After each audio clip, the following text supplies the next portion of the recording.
আসসালামু আলাইকুম প্রিয় জনগণ, কি অবস্থা সবার? আজকে বাসায় রান্না করার মতো তেমন কিছুই ছিল না। না ছিল সবজি, না ছিল মাছ। ফ্রিজে ছিল শুধুমাত্র ২ টা ডিম। আর সবসময় ডিম পোচ খেতে একদমই ভালো লাগে না।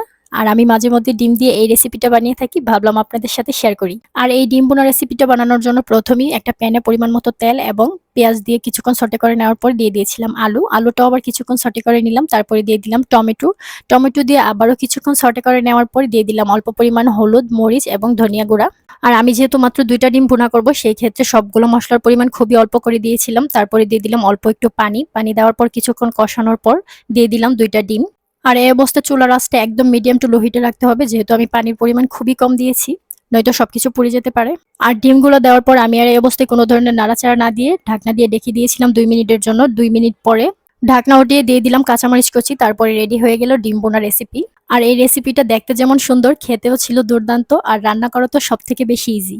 আর এইভাবে ডিম ভুনা করে রুটি বা পরোটা দিয়ে খেতেও খুব বেশি ভাল লাগে। ট্রাই করবেন, আশা করছি খুব ভাল লাগবে। Thanks for watching my video.